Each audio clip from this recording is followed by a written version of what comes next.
Hi everyone, thank you so much for being here. I'm Asma Bahadur, a student here at the Graduate Center, and today we're going to be doing a teaching on BDS. I'd like to do some opening remarks and then I'll hand the mic to Brett. The US-backed settler colonial occupation and ethnic cleansing of Palestine has now endured for over 76 years. In the past year alone, the Israeli occupation force has carried out a series of massacres in Gaza. The IOF is systematically dismantling life-sustaining infrastructure in the region, targeting hospitals, healthcare centers, first aid facilities, orphanages, food markets, bakeries, and sewage systems. They have also reinforced the brutal 15-year blockade of Gaza, further restricting the flow of essential humanitarian aid and the fuel required to power generators, which are vital for providing electricity to critical services like healthcare. Between October 2023 and January 2024, the IOF bombed all 12 universities in Gaza, including schools, kindergartens, public libraries, research centers, and laboratories, in an effort to annihilate intellectual and cultural sources of knowledge present there. Simultaneously, Israel has intensified its attacks on educational institutes in the occupied West Bank and historic Palestine. Inspired by the student solidarity movement in the spring of 2024, the graduate and doctoral students at the Graduate Center put together a slate, Free Palestine, Strike CUNY, Access for All, to run for the student government, that is DGSC. Our slate won a vote in the election, which had the highest turnout in many years for a DGSC election.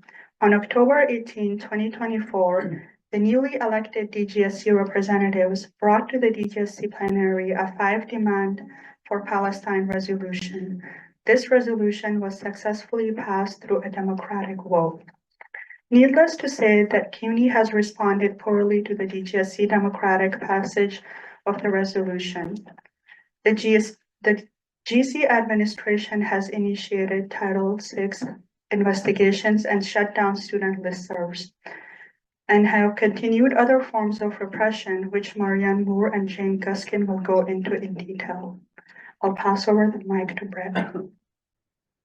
Thanks. Hey, before I talk, if you guys on the fringes want to jump in here, there's a bunch of open, not to put you on the spot, but don't be afraid of the center. Cool. Thank you so much, everybody, for being here. And especially our speakers, we've got Dylan, Saba, and Nerdeen Kiswani, who are both appearing on Zoom today. Dylan's a bit under the weather. What we're going to do is we're going to listen to Nerdeen and Dylan both speak for about 10 minutes. Then Marianne and Jane are going to speak for about 10 minutes about, what BDSs look like on the ground here at the Grad Center. We're going to break for Iftar for about half an hour, I think. And then we'll come back for a Q&A. So there's, keep thinking of questions. There's going to be hopefully a lot of discussion at the end and maybe some planning and strategizing as well. Okay, so Nerdeen Kiswani probably doesn't need much of an introduction in this room. I think many of us know of her and her incredible organizing efforts. But I'm going to read her bio anyway. Nerdeen Kiswani is a Palestinian organizer from New York City.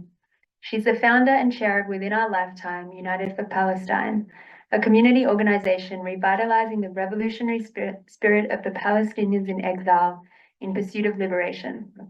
A graduate of the CUNY School of Law, Nerdeen has organized successful campaigns to pass a resolution by the student government and faculty of CUNY Law to cut all ties and divest from all Zionist institutions and defend the right for Palestinians to resist colonization. She's done a lot more, but I will pass over to her to talk a bit about the history of BDS in New York City, and what repression of the BDS movement has looked like. So welcome, Nerdeen. Thanks so much, Britt, and thank you to the folks at the Grad Center organizing so much around Palestine and this important discussion. Let me know if you have any trouble hearing me. I apologize. You guys might be able to tell I'm in a car. I'm on my way to an Iftar actually and ran into some traffic. So I thought I would be there earlier than expected. But definitely let me know if you're experiencing any audio issues or anything like that. I appreciate you situating us in this conversation in the beginning. You know, it's Ramadan right now. I'm glad that you guys are going to have the opportunity to break for fasting, to break the fast. And, you know, for us as Palestinians, as Muslim myself, we know Ramadan to always be a time of intensified Israeli aggression, Zionist aggression, and repression against the Palestinian people. And of course, this year is worse than ever. While Palestinians are fasting in Gaza, they're intensifying the blockade on Gaza, the blockade and siege, which has existed for the better part of the last 2 decades, not just the last 16 months, but especially now. Food prices are soaring and people are starving. So it's a time of immense urgency. As you all know, for over 16 months, Gaza has been under unrelenting Zionist assault that has claimed the lives of uncountable numbers of Palestinians, estimated to be in the hundreds of thousands even. The entire population of Gaza continues to be displaced. Even those that, you know, attempted to return to their homes in the north are returning to rubble. Every time it rains, their homes flood, their children freeze. So, you know, the people in Gaza during this month are displaced, starved, and subjected still to genocide. Genocide is not just when you're hearing about 500 people killed in one blow at one time, but also what's been going on in Palestine since 1948. The death toll continues to grow in Gaza, even after the so-called ceasefire. At least 90 people have been killed in both Gaza and the West Bank. And so many are buried underneath the rubble that we may never have an accurate count of those murdered. And of course, the Israeli war machine is backed by billions in US funding and carrying out these massacres daily, while Western powers and international institutions shield the perpetrators. And that's why it's so important for us to be talking about BDS in a broader sense, because it's really our government that is fueling this in every way. If, you know, not just financially, but creating the conditions politically through the media in every way for it to occur. And it's not an anomaly. It's the culmination of over 75 years of Zionist settler colonial violence. And it's the natural extension of the Nakba, the ethnic cleansing of Palestine that began even prior to 1948, that never ended. So this moment demands that we not only condemn Israel's atrocities, but we take meaningful action to dismantle the structures that uphold them. And as you know, one of the most prominent ways people around the world have sought to intervene is through the Boycott, Divestment, and Sanctions movement that was launched in 2005 by Palestinian civil society, calling on people of conscience everywhere to boycott Israel and isolate it politically, economically, and culturally until it complies with international law and Palestinian rights. And, you know, I think it's important for us to remember here that BDS is the floor and not the ceiling of our work. It's the absolute bare minimum. I think for someone to even claim to be neutral, they should support BDS. You can't be neutral while arming the genocide, arming and funding the genocide of the Palestinian people. So I don't even necessarily think it's like proactively, you know, pro-Palestinian. I think you can do a lot more to call yourself an advocate for Palestinian liberation. BDS is absolutely the floor, the bare minimum of what's needed, and it's not the ceiling. And the core demands of the BDS colonization of all Arab lands and dismantling the apartheid wall, recognizing full rights of Palestinian citizens of so-called Israel, and respecting the right of return for Palestinian refugees as affirmed by UN Resolution 194. And as you can hear through these demands, they're not radical at all. They're the bare minimum for justice, yet they're treated as existential threats by Zionist organizations and by the US government and our academic institutions. Because at their core, they challenge Israel's status as an apartheid settler colony. They're kind of, you know, an entryway for people to truly understand what's happening in Palestine, to politicize your campus, that, you know, will bring about even more political consciousness for people to challenge Zionism. So it's not an abstract moral stance. BDS is not an abstract moral stance. It's a direct challenge to the financial, academic, and cultural institutions that sustain Israeli apartheid. It targets corporations that profit from Palestinian oppression. It pressures artists and academics to refuse collaboration with Israeli institutions and forces universities, pension funds, and governments to divest from Israel's war economy. And, you know, there's been successful examples of BDS, whether it's, you know, more direct or through political campaigning, you know, like Ben and Jerry's, many of you probably heard. You know, they have stopped operating in parts of Israel and have made political statements in support of Palestine. G4S as well, which was under, you know, target by activists for so many years, you know, by direct action as well.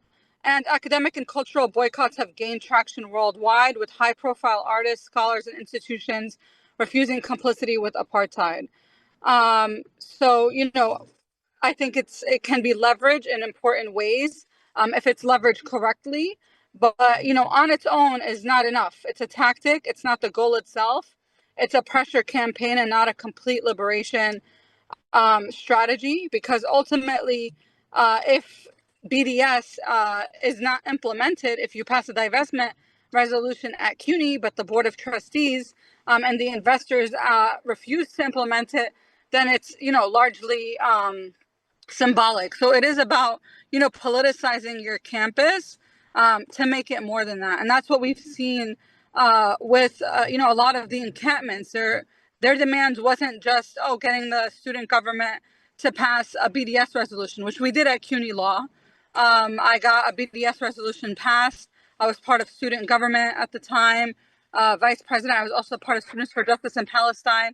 And with the help and support of the Jewish Law Students Association in particular, but also with the support of every single, maybe like one or two, I can't even name them, but just so I don't say 100%, but I really do think it was 100% of every single student organization supported us at the time, and we passed through the student government divestment resolution that was then unanimously endorsed by the faculty in 2022, the year I graduated from CUNY Law.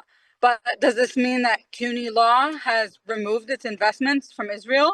No, it doesn't. So it's important for us, while, you know, not to settle with symbolic wins, but to continue to pressure the university in every single way to divest from Israel, to cut off ties and complicity in Israeli apartheid.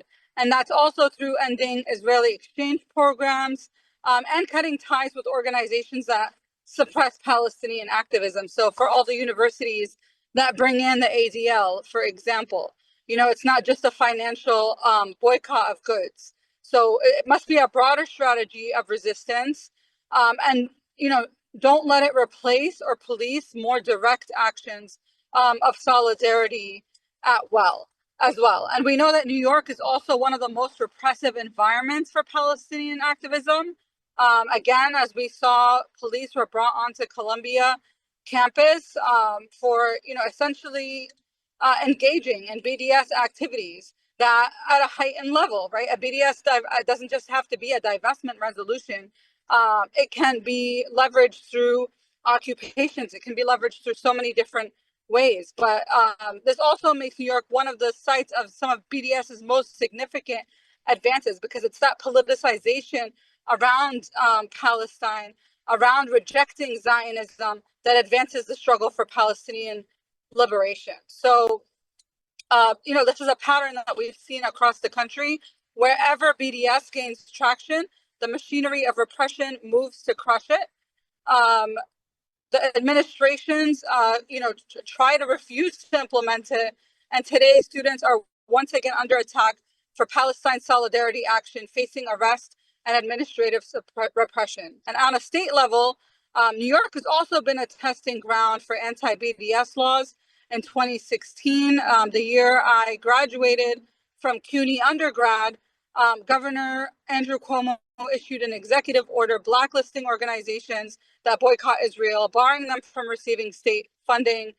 So, essentially, this is like what they try to do to threaten CUNY. You can't get state funding if you boycott Israel. But we've seen in many ways, CUNY Law continue to boycott Israel, even if they can't individually or selectively remove their investments because it's tied to the entire CUNY system. They still, sorry, just one second.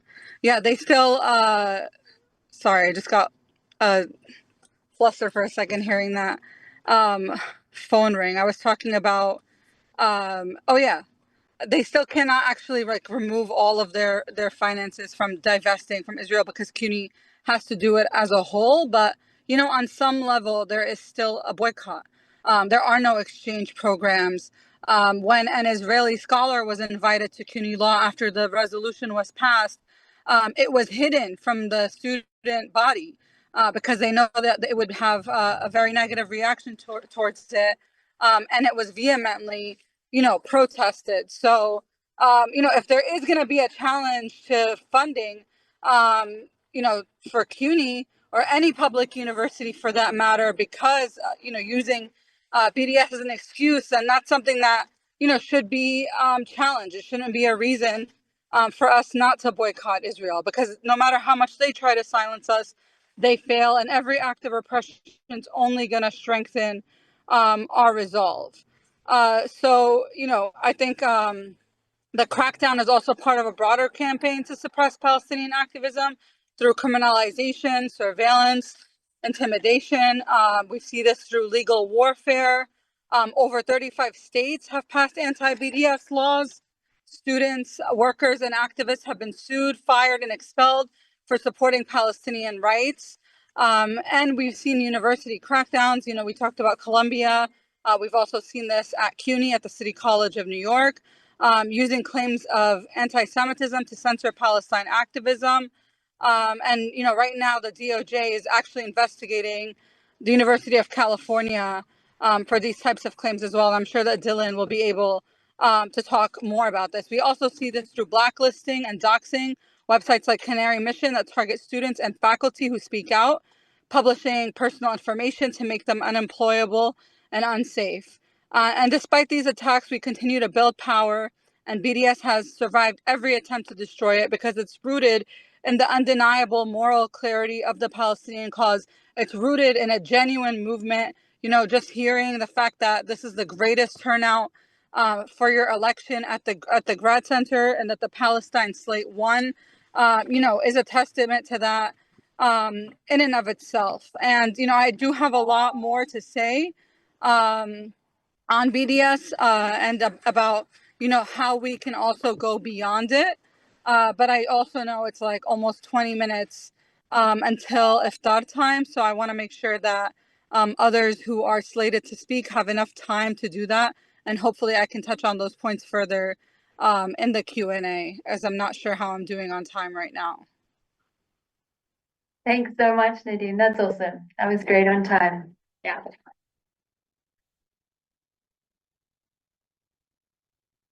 Okay, great. And yeah, we can come back in the Q&A and, revisit some of the things that all of our speakers bring up, because there's so much to talk about. So I think we're going to go to Dylan next.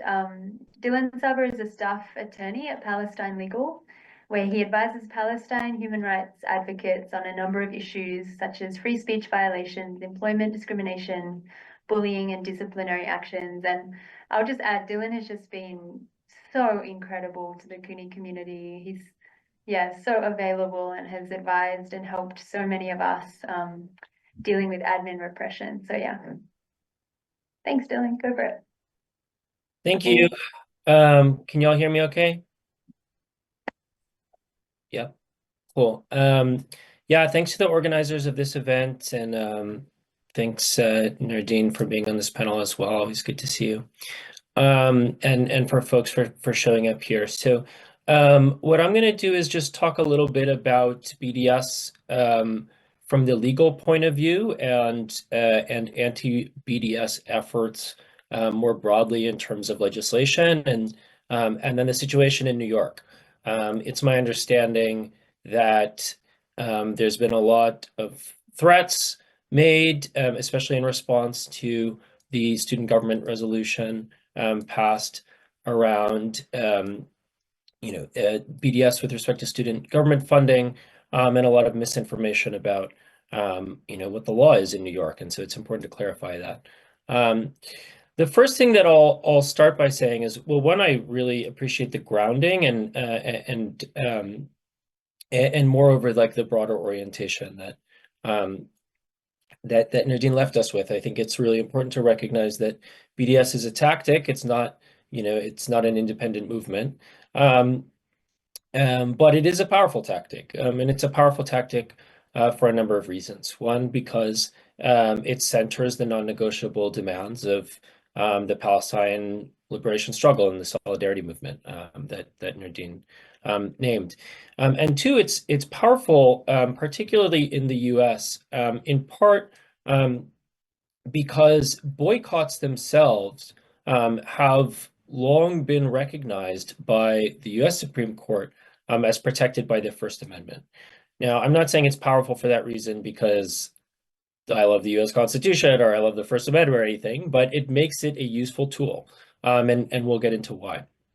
But what the Supreme Court has said is that boycotts intended to bring about political, economic, and social change. So boycotts such as the boycott that the Palestine Solidarity BDS movement is calling for is a protected activity by under the First Amendment, which means that the government can't restrict government benefits on the basis of foregoing that core political speech.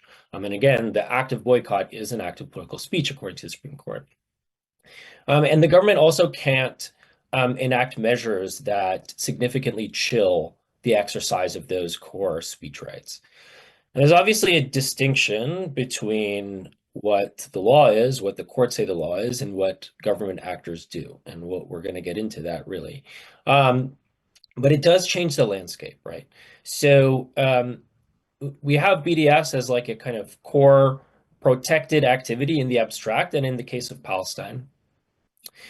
And on the other hand, we have a lot of actors, Zionist actors, with respect to the university, it'll be donors, administrators, ideologues, whomever, who find the exercise of this political expression, the folks engaging in BDS at the campus level, at the individual level, what have you, is profoundly threatening, right? Because they are advancing those core demands of Palestinian liberation that pose a major threat to the Zionist project, which of course is based on ethnic cleansing, genocide, apartheid, enforced, demographic manipulation.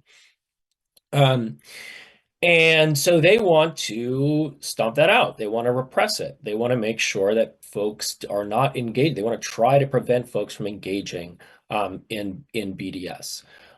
So they've got this objective, which is to stop people from engaging in BDS. And they've got this limitation, which is that boycotts are protected under the First Amendment. So what have they done?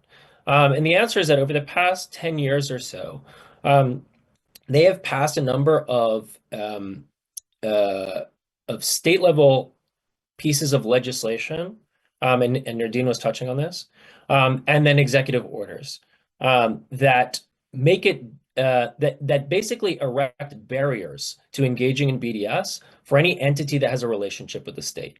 So while it would be a violation of the First Amendment, I mean, a lot of these are violations of the First Amendment, as we'll get into, but what these state legislators and in some cases executives have determined is that the safer way for them to go about doing this is pass a law that's called an anti-BDS law, but really what they're doing is directing the state agency itself in terms of who it can contract with and who it can work with. So what these laws do, for the most part, and they look different from state to state, is say, okay, like, take Arkansas, for example. Arkansas passes an anti-BDS law, at the level of the legislature, state legislature. And that law says that for anyone to get a state contract, they need to sign an affirmation that they're not engaged in BDS, right? So the first kind of point of clarification I want to make here is you will often hear, the concept of anti-BDS laws, or people will say it's illegal. BDS is illegal in X, Y, and Z. That's categorically false, right? It is not illegal anywhere for you as a citizen to engage in BDS. What it may mean is that there are some barriers for you in certain, jurisdictions to getting a state contract. It does not mean that you can be put under arrest for engaging in BDS, that there's any kind of criminal sanction or anything that can result from that. That being said, these are still unconstitutional restrictions on speech rights. And what we've seen is that time and time again, where these state level pieces of legislation have been challenged in courts, usually the challenges have been successful. So in fact, courts have struck down some of these laws, or have been moving towards striking down some of these laws on First Amendment grounds. And what does the state do in that situation? Usually what they do to avoid a bad legal outcome is they will quickly amend the law to say, actually, this only applies to contracts of over $100,000. They've done this, a number of different times. And what that does is it moots the case. It means the court says, okay, well, I guess there's no more issue here because this is, some professor who wanted a, $3,000 grant for something, right? And so then they say, okay, we don't have to decide that. The reason why states are willing to do that is because they know that the law that they passed is likely in violation of the First Amendment. They don't want to see it get struck down. So that's the situation, in a lot of different jurisdictions. And that's how to think about these state level anti-BDS laws. In New York, we have something different, which is not a law passed by the state legislature, but an executive order, as Nerdeen said, that was signed by the governor. So what's the difference between those? A state legislature can pass a bill. A bill is law. It's state law, right? It's binding on the, citizens of that state. A governor doesn't really make law with executive orders. That's not really what executive orders are or do. An executive order is the governor directing the executive of the state, right? So just like in the federal government, you have the executive branch, the legislative branch, and the judicial branch, there are also the executive branch of the state government, which involves, a whole host of various entities. And so while the governor cannot, on his or her own, make law binding on all of the citizens of the state, they can direct the state entities that they are the executive of and tell them what they can and can't do, right? Or how to handle certain situations or what have you. And that's what happened with EO 157. And that is the anti-BDS quote unquote law. It's not a law, it's an executive order. That is the anti-BDS executive order that is in effect in the state of New York. And what that executive order says is that the executive is going to produce a blacklist. And that blacklist is institutions that the executive is saying is engaging in boycotts of Israel. And it's directing state agencies that they cannot make investments in those entities. Okay? Investments. So you might be thinking investment, that sounds like, banking, finance, right? And you're right. Every institution on that list is a financial institution. They're all international financial institutions. And so what the executive order says and does right now is it prevents state agencies from making financial investments in financial institutions, all of which are international, that it is saying violate this prohibition on engaging in BDS. So, okay, what does that mean then for you all, right? So, CUNY as an entity is not definitely not on that list, right? It is also not a vehicle for state investments, right? It's actually a recipient of state funding. Investment is something that you give a fiscal outlay into with the expectation that you're going to get a return, right? That's different than cultural grants. That's different than funding directed for a university, which is not with the expectation of a return. It's the provision of a service, right? And so the notion that CUNY student government is prohibited from actually implementing a BDS rule or BDS guidance in terms of approving its own discretionary spending of the student of the student budget is just factually incorrect. And the reason why people are perpetuating that is because they don't want people to look too close, right? They want people to think, oh, there's anti-BDS laws. I guess anti-BDS is illegal, or I guess BDS is illegal. I can't engage with this, yada, yada, yada. They don't want to get into the fact that they are engaging in viewpoint discrimination, that what they are actually trying to do is suppress the expression of pro-Palestine sentiment on campus. They are trying to quash the Palestine movement because CUNY itself is a state actor. They cannot do that in any explicit way, right? They are bound by the First Amendment not to engage in viewpoint discrimination. So they are trying to make reference to this law that does not do what it says it does, what they say it does, is not even a law, is a guidance on state on executive state executive entities, and use that as an excuse to silence what everyone knows and what the Supreme Court has recognized is core political speech.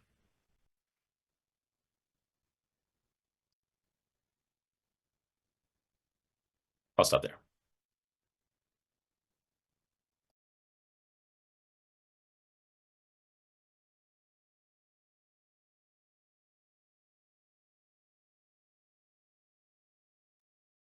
Hey, Dylan, you didn't get to hear your applause because we had muted you, but or muted ourselves more like. But thank you so much. Yeah, that kind of legal clarity just feels so important at the moment. Okay, I think now we're gonna pass on. You know, introduce yourself. Okay. Yes.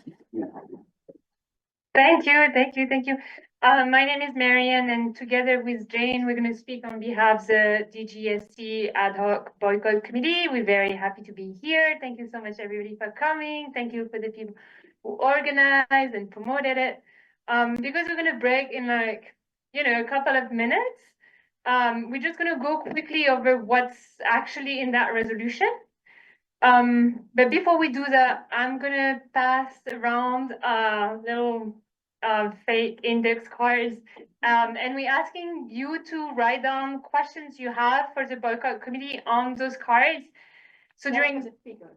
And for the speakers, so while we speak, while we break, we'll have time to look at them and then we can address them during the Q&A. So I'll pass it on to Jane to say a few things about the what was in the resolution. And but before that, I just want to say again, thank you so much to Nerdeen and Dylan for participating in this panel and really providing inspiration and so much grounding for what we do here at the GC. Hi everyone, my name is Jane. I'm also on the ad hoc boycott committee. So also, while people in the room are writing their questions on pieces of paper, people on Zoom can put their questions in the chat, and then we'll take all the questions and address them after the break.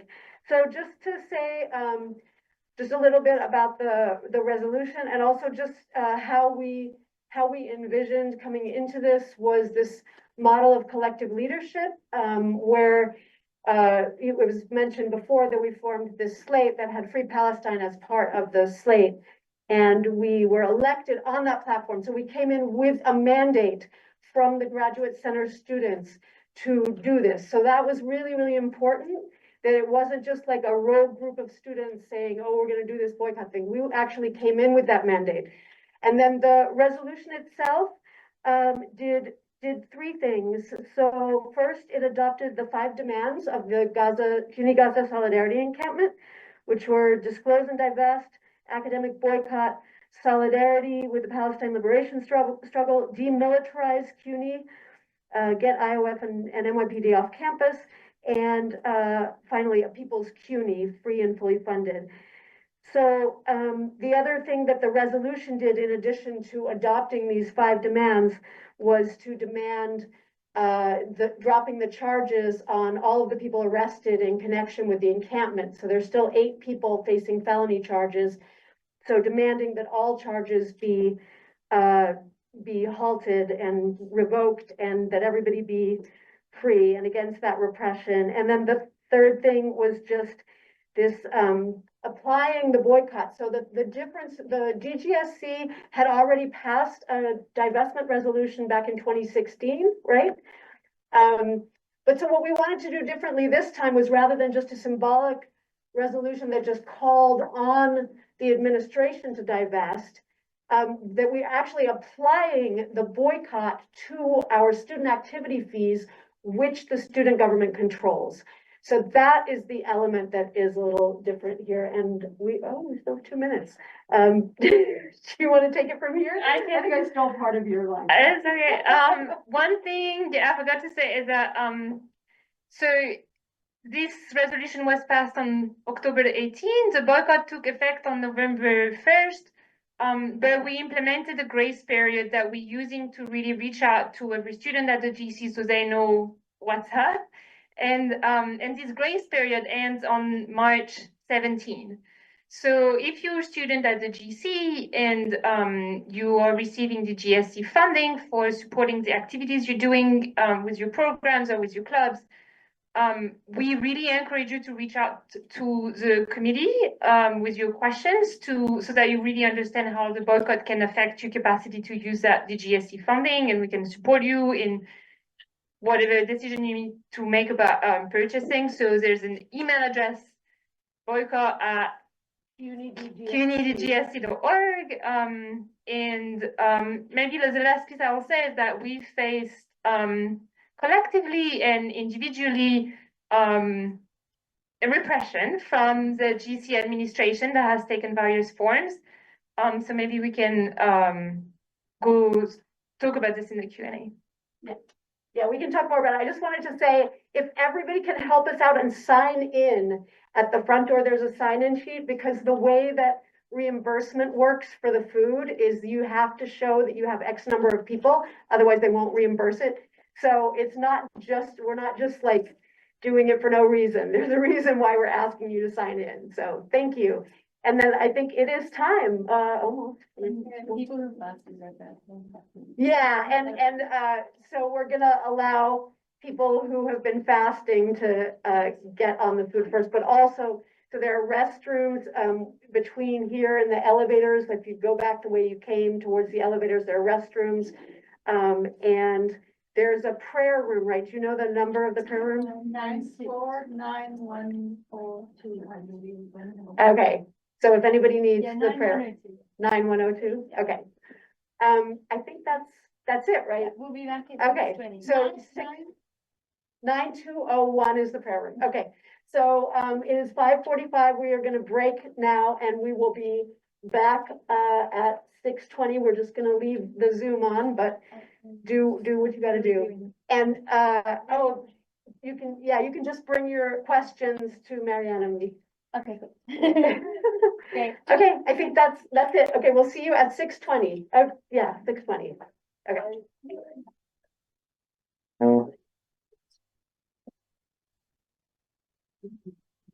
Thank you. How are you? I'm good. Yeah.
Yeah, exactly.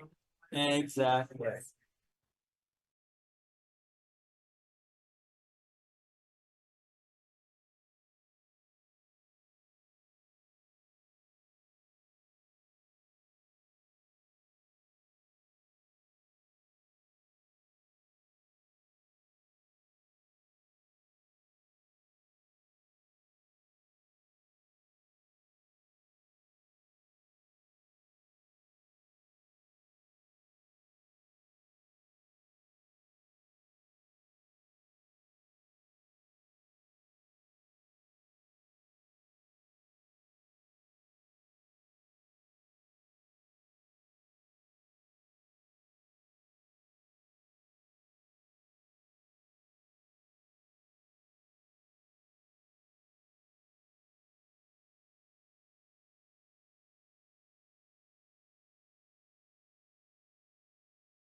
We want to move over here to the microphone.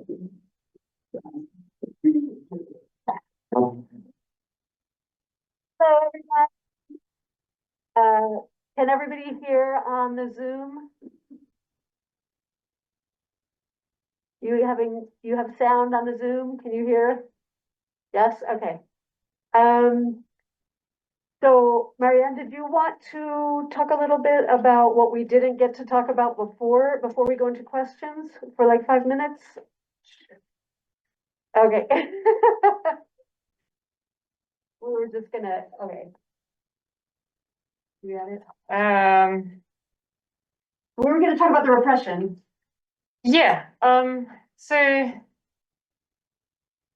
right after the DGSC plenary adopted the 5 demands for Palestine resolution, the administration launched Title VI investigations against the 3 co-chairs of the DGSC, so the 3 co-chairs of the GC student government, which obviously was I mean, that process came out of people filing complaints against them, which were baseless, and the administration decided to nevertheless act on those complaints and pursue the investigations. This has been reported on by The Nation. So there's actually a great article that came out that I encourage everybody to read. And then something else that the administration did is effectively taking over control of the student listservs. So there are currently 2 student listservs at the grad center. So listservs are just online platform for people to post emails, and then everybody receives them, and they're student only. So there are 2 listservs at the GC, one that is an all student listserv that only DGSC leadership can post on, and one that is called the DSCL that has been around for a very long time that everybody can post on. So it's a very kind of horizontal platform, open, unmoderated platform for students to exchange ideas. It's been used for years for students to advertise, whatever they're doing, conferences. There's also, posting about housing stuff. And the administration introduced a moderator, took on a moderator role on these 2 listservs. So now everything that is posted goes through the Office of Student Affairs first, and then they decide whether or not they want to approve it and release it. And so the first case of censorship happened recently when the DGSC ad hoc boycott committee tried to send an email explaining that we were doing office hours in person and online. The administration refused to send that email. And the latest iteration of that repression happened a week ago. Those of you who are GC students might have received an email from Vice President Sean Good saying that if the DGSC was to move forward with the boycott for Palestine, then the administration would effectively take control over our operations. Despite this, we currently have a letter of support that is circulating at the GC with the signature of hundreds of students and also, I think, 35 GC faculty and hundreds of CUNY community members, students, and faculty from across the CUNY system. And the DGSC steering committee has recently released a letter to respond to these really shameful attacks on the student body and its autonomy, and explained that the DGSC is resolute in its, determined to continue acting on the mandate that we have from the students and move forward with the implementation of the boycott.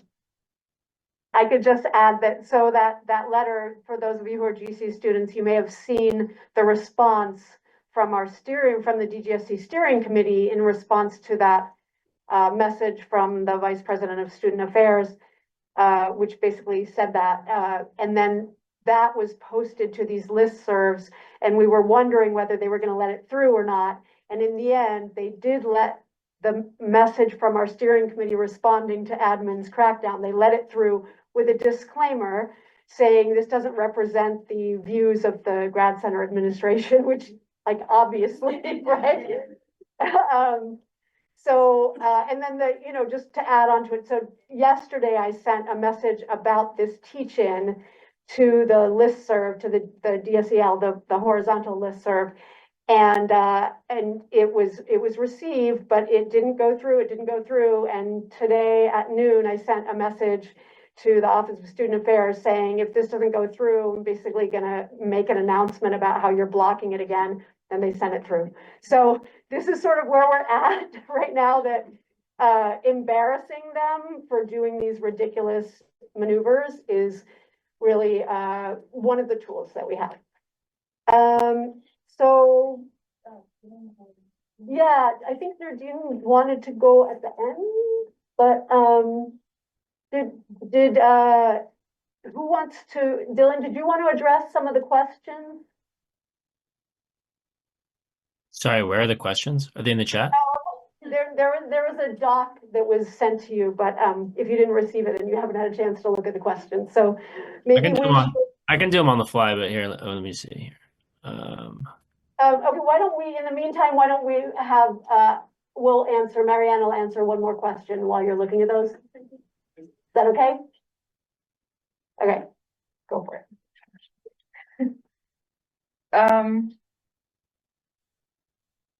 So there was a question, okay, does DGSC have measures to contest CUNY's attempt to revoke student control of student funds?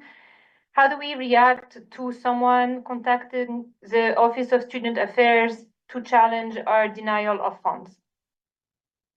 So I think there is no, we're not fooling ourselves in believing that everybody at the GC is on board with this boycott. Obviously, we were elected through a democratic process, which means that some people did vote against us, and we cannot, tell people what to do. So it's inevitable that some people are going to complain about this and are going to use some of the mechanisms that were actually very recently set up by the CUNY administration to file complaints for discriminations. And I think one thing that is important is that those mechanisms were set up with the precise goal of attacking Palestine solidarity organizing on campus. This portal that is now been set up for all the CUNY campuses, that is making it possible for every CUNY community member to file a complaint against anyone at CUNY for discrimination, was set up to follow the recommendation of the Lippman report that was the result of an investigation that had been ordered by New York State Governor Kathy Hochul, and then directed by Judge Lippman, that organizations like CUNY for Palestine have described as politically motivated investigations. Those are not neutral tools. They are designed to create this kind of never-ending flows of complaints that are going to make us look as if we were being discriminatory, and so we have to make this analysis known to everybody that those are not, those are not kind of justice-oriented tools. Those are repression-oriented tools, and I think when we do this, we have more students and more CUNY community members coming on our side and understanding why we're doing this boycott and why it is just and why it is moral. And I would just add that the cases, the Title VI cases that were brought as a retaliation for the resolution, those are all, as far as I understand, those are all still open cases. I don't think any of them have been closed. And even if nothing comes of it, like nothing comes of it in the sense that there's ultimately no punishment for the students being investigated, the process is the punishment.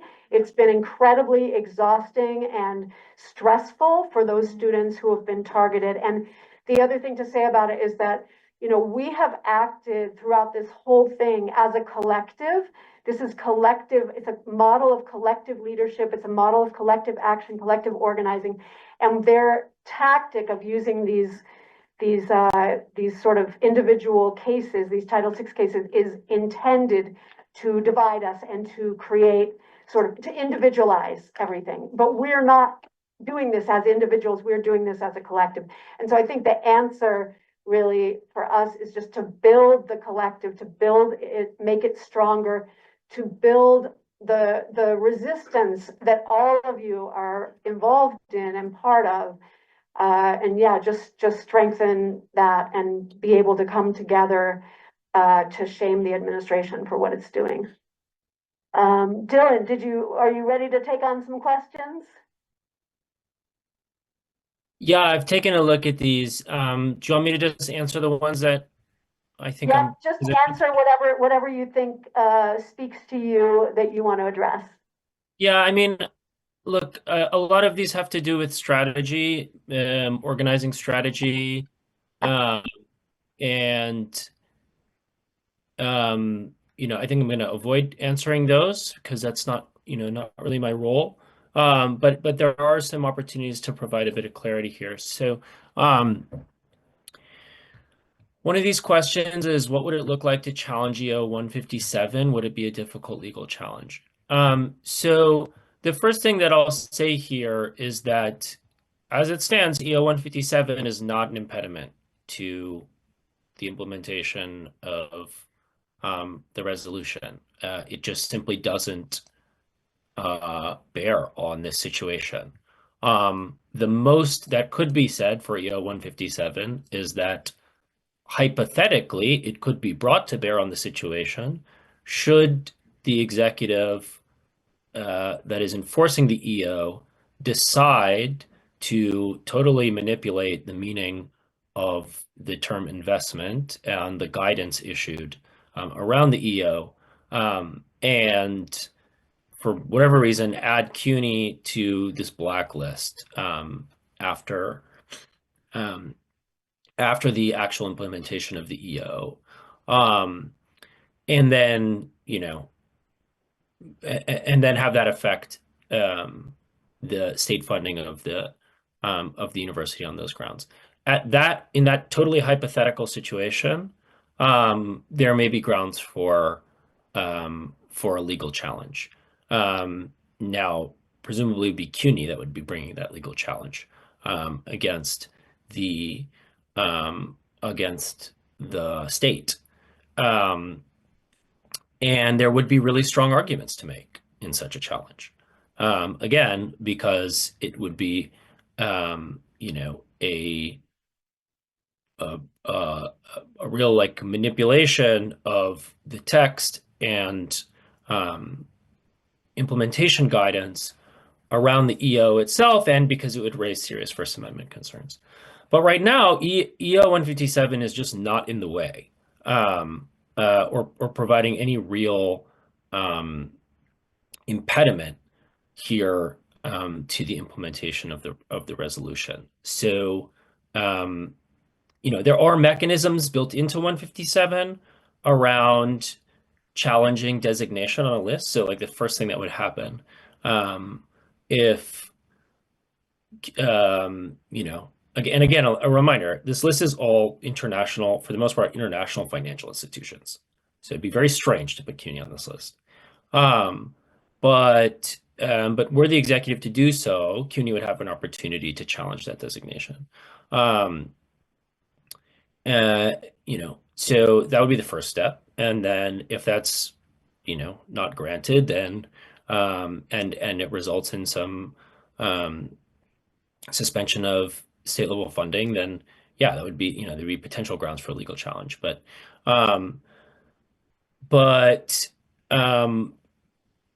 up until that point, this situation is not really impacted by 157. In theory, could someone challenge 157 just full stop, like not in relation to what's happening at CUNY? Yeah, maybe, but it's not really impacting much. And again, like really these function most effectively from the point of view of, the Zionists who lobby for them as a scare tactic, right? They mostly want to just be able to say there's an anti-BDS EO in New York, and scare people into thinking they're not allowed to do BDS. There's another question that says CUNY administration seems to think this boycott is not enforceable. What leverage do they have to block enforcement? Let's not do their work for them, right? Like we don't need to think through what kind of leverage they have. What we know is that there's nothing legally preventing the enforcement of of the BDS resolution, and that there are really strong moral grounds for doing so, and it's important to remain firm in that, and take whatever steps you all are positioned to and can, and push back against any stonewalling attempts, any attempts to erect bureaucratic barriers, because the administration is then in a position where they will need to explain why it is they think this can't happen, why it is they are taking any steps, if they are taking steps to prevent it, if its implementation. And EO 157 is just simply not an excuse.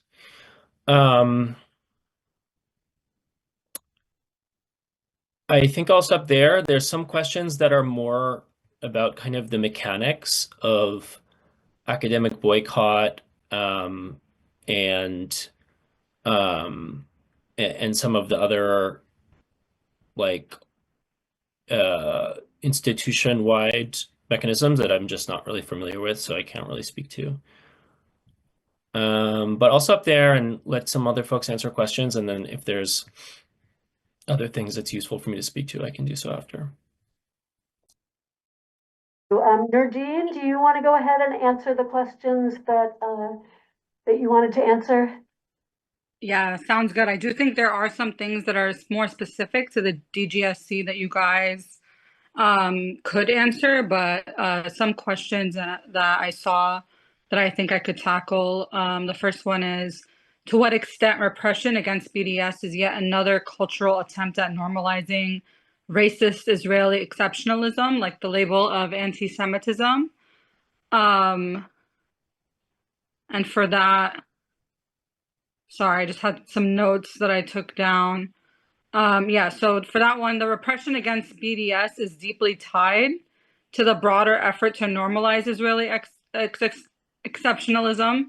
The idea that, Israel has a right to exist, or that it, should even exist outside the bounds of accountability and consequences, just like it's shielded from, the accusation of genocide. If you call it genocide, then they say that, you're denying the Holocaust. Just absolutely ridiculous things. It's in the same vein as attempting to criminalize BDS, so that Zionists can ensure that any form of resistance to Zionist violence is also delegitimized. And, we see this through the weaponization of anti-Semitism, falsely equating it with anti-Zionism, which is a deliberate strategy to silence and discredit critics of Israel.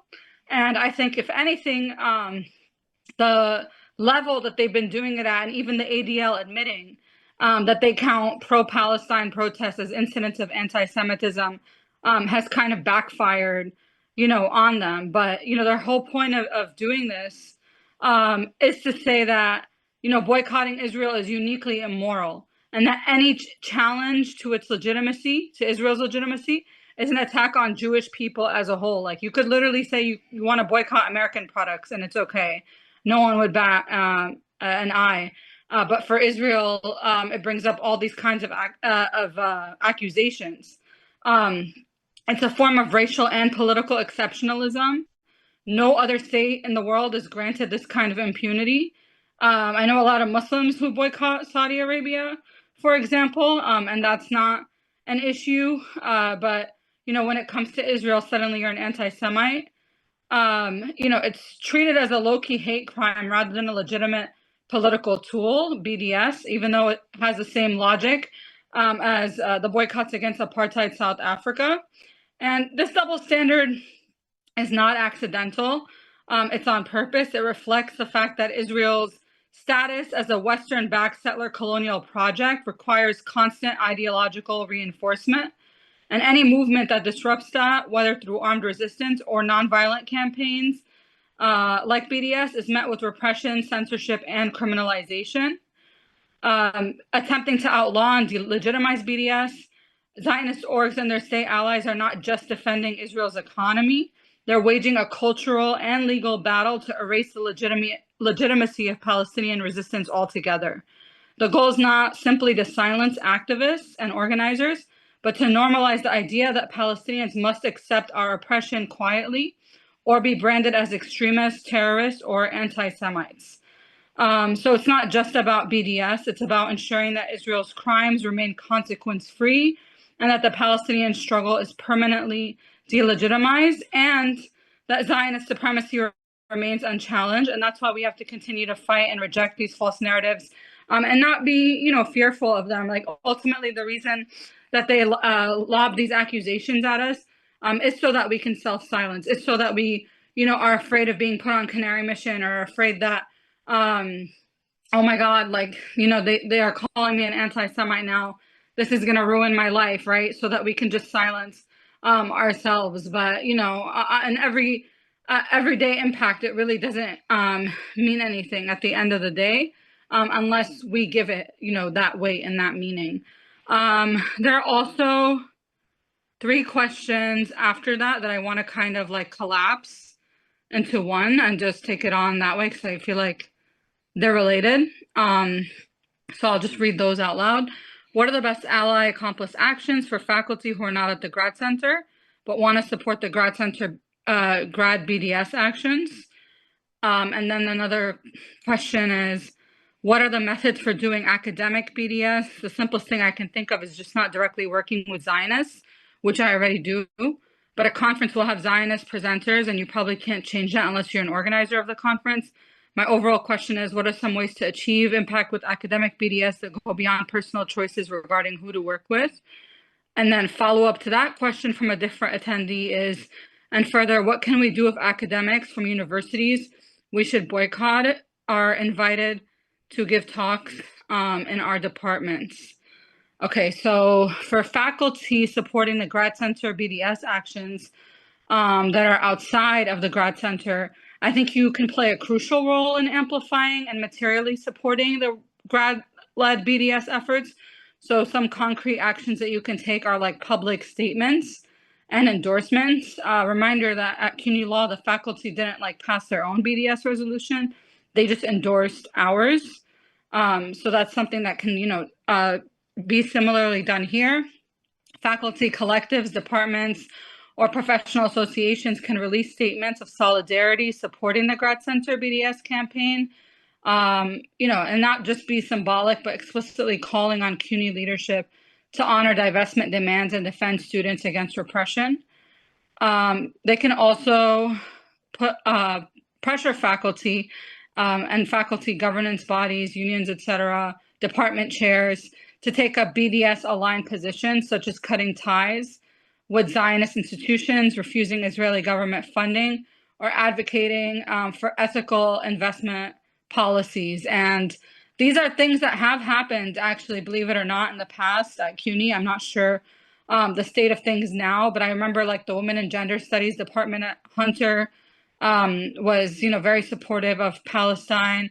And I believe at the College of Staten Island, when I was a student there almost 10 years ago, in undergrad, it was the poli-sci and I believe sociology department that was also, actively supporting us as well. So having, departments like that, even if it's not a whole, unanimous faculty, even just having like a subset department, would be very helpful in showing that there is dissent among faculty when it comes to the university supporting Zionism. I also think that faculty can integrate Palestinian scholarship and perspective in their coursework, framing it through decolonial and anti-Zionist analysis rather than liberal narratives. And, look at what Governor Hochul just did by trying to force Hunter to remove the listing for the Palestine studies, job listing that they had out there.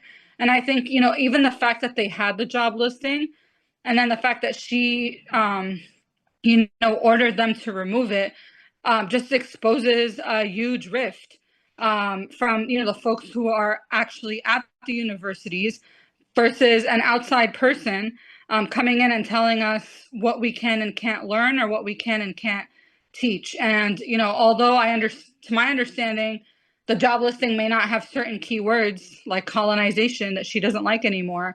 That doesn't mean that the person that's hired to give that class isn't going to be teaching on those things. So, any push out there, and it got a lot of coverage as well. She was also protested because she came to the City College of New York, I think a day or two after it hit the media that she ordered Hunter to take it down. And she was protested. We called for a protest, CUNY for Palestine, and within our lifetime at the City College of New York, where she was set to appear to give some unrelated announcement on something. And then she actually ended up canceling her speech and her appearance, altogether. So this resistance showing the governor that she's not welcome on our campus, that her actions don't reflect the wants and needs of our students and our professors. So, I mean, I think like that in and of itself exposed such a huge divide between, what those in power, like the Board of Trustees, like the administration, like the chancellor, like the governor, are trying to force down upon us versus, what the actual students and faculty want. Faculty can also provide a lot of material and logistical support. They can provide meeting spaces, research assistance, and they can cover for graduate students facing retaliation. So whether this is like sponsoring student events, using their position to shield students from repression, offering strategic guidance and navigating university bureaucracy. And again, concrete examples of this at the Encampment at CCNY, when police and security were initially, before they, completely just were ordered by the mayor to shut everything down and use all of their violence, multiple times they did try to encroach on the encampment and were unable to do so. I distinctly remember faculty, having a banner and chanting, "You'll have to go through us to get through our students. To get through our students, you'll have to go through us." And those are also material ways that, faculty can do that, not just for, undergrad students, but, grad students as well. And also disrupt Zionist normalization on campus. So faculty can and should challenge the presence of Zionist speakers, research partnerships, or administrative policies that normalize Israel's colonial violence. So when universities are attempting to platform Israeli government officials or representatives from complicit institutions, faculty should actively organize against these events. And a prime example of where that could have been helpful is when Naftali Bennett showed up at Columbia the other day, and the students kind of bared the brunt of resisting against that. Maybe there were some faculty efforts behind the scenes, but I just know that at CUNY, faculty may be much more vocal in such an instance. And then to touch on the other question a little bit more, methods for academic BDS beyond personal choices. So again, everything I said before applies to that. But ultimately, like, yes, important. It's important to have individual principles when it comes to rejecting collaboration with Zionists, but it's also ultimately most powerful when it's collective. So organizing other professors, talking to other professors to make it collective action. So, refusing to participate in these events or collaborations, rejecting grants or fellowships that have ties to Zionist entities. Our former faculty advisor, when I was a student at CSI at the time, it was Sarah Schulman. She was the faculty advisor for SJP. I believe it's Sadia now, and they were both super amazing while we were at and still now when it comes to the SJP. But she was offered a speaking, to speak actually on a pro-Palestine perspective at Haifa University. But because she wanted to honor the boycott, she didn't go. And those are, things that are important, even if you may find in your personal capacity, but you're talking against Israel, like, wouldn't it be a good thing? Ultimately, rejecting normalization and boycotting Israel means an academic boycott, regardless of what you're speaking about. Faculty can also organize public interventions at conferences to expose institutions that allow Israeli universities to participate without accountability. I know that writer collectives are challenging PEN America to that degree. I know that there have been other academic conferences where, resolutions have been proposed and passed. So, you can continue to do these things. And, more towards, like, I guess, the more direct question about what to do when complicit academics are invited to speak.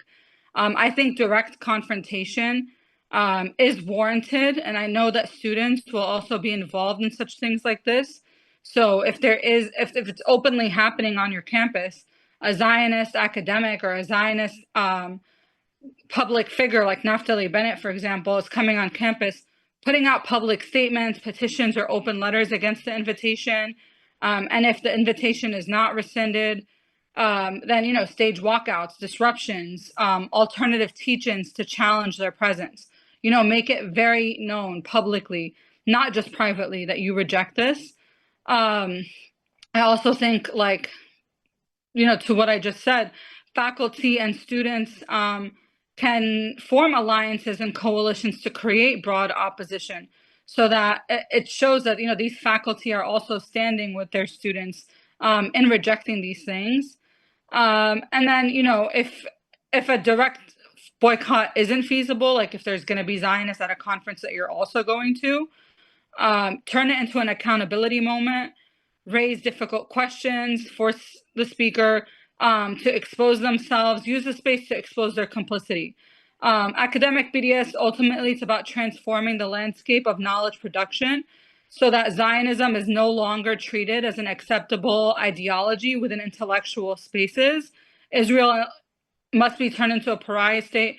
Zionism is a pariah ideology. It's akin to Nazism, and people may not see that now, but it's something that they will see in the future that, they will be forced to see. And I don't know if 16 months of genocide in Gaza, of hundreds of thousands of dead bodies piling up, didn't directly challenge people's conscience, then we have to be the ones to, directly put that in their face and make them realize that. Because at the end of the day, the goal isn't just individual refusal or moral purity, but creating systemic barriers and overall a societal shift to make it impossible for Zionists to function without consequence and confrontation. So that's all I have on those questions for now.